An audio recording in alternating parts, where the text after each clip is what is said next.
Hopefully you have your index.php file set up and you're ready to start splitting apart some of this into a header.php file.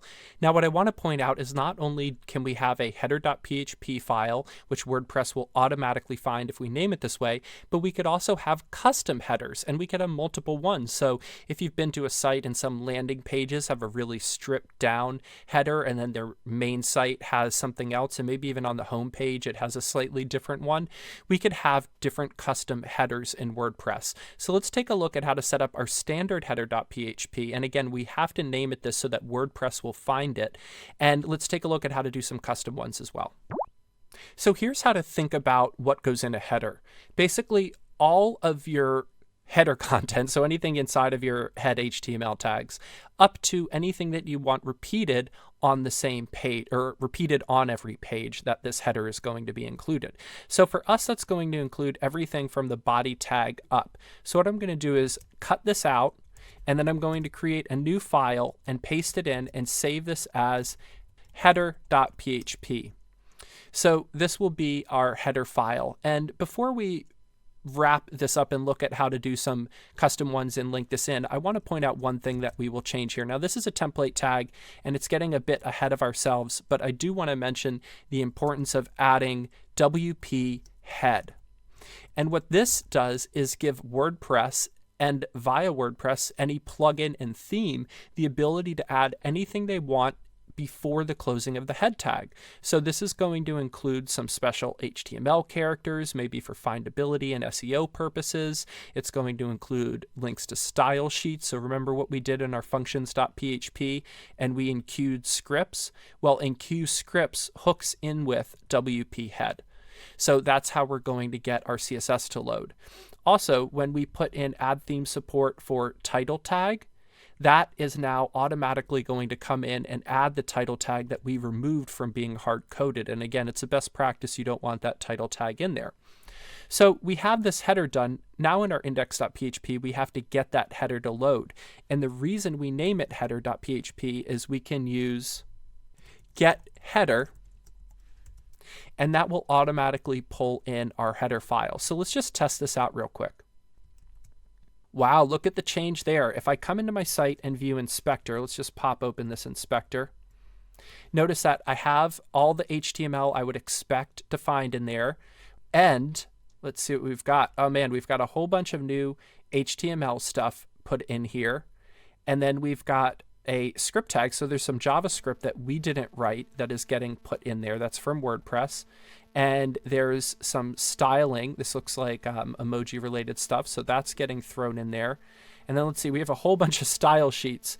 And notice that this is coming from the WP includes folder. And if you remember back to our PHP for WordPress section, that means that this is some file that WordPress is shipping it with. And we could see that's our dash icons displaying there, the CSS that's going to be used in some of the menu items. And let's see what else we've got here. Admin bar. Notice the admin bar isn't appearing yet, and we'll get to that in the next video, why that isn't loading yet. But the CSS is loading for it. It's just not fully working yet.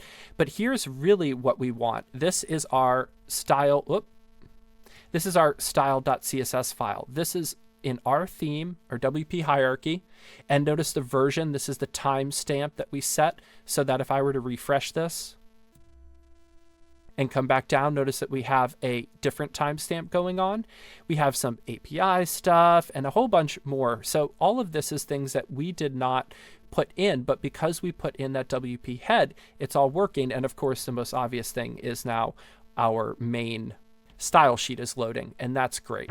So coming back into our code here, I did tell you that we could do custom headers. So what I'm going to do is I'm going to save this header as header-splash. And you can name the dash whatever you want. I'd suggest something semantic, something that represents what it is. So obviously this is going to be a header for a splash page. And what you often see in splash pages is that content is stripped out.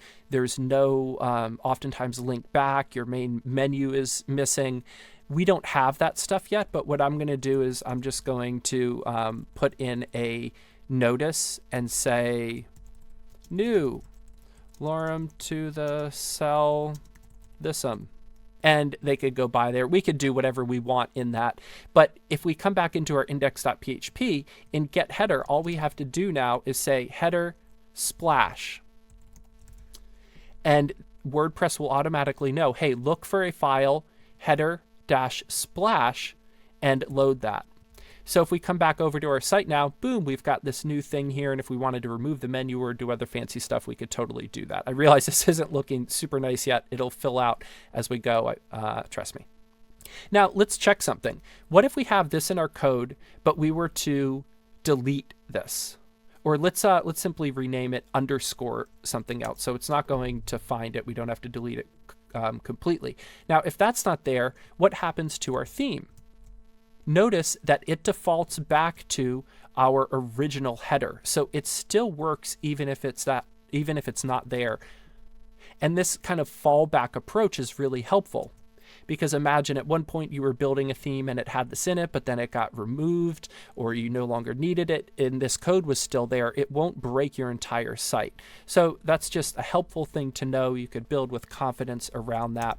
But that's how you would create multiple headers. So I'm going to remove this for now. Later on, we'll talk about conditional tags and when you might want to load one header versus another, that sort of thing. But for now, we've got that set up. We know how it works. So we're going to leave it as default. And now we're going to turn to our footer and get that working in very much the same way.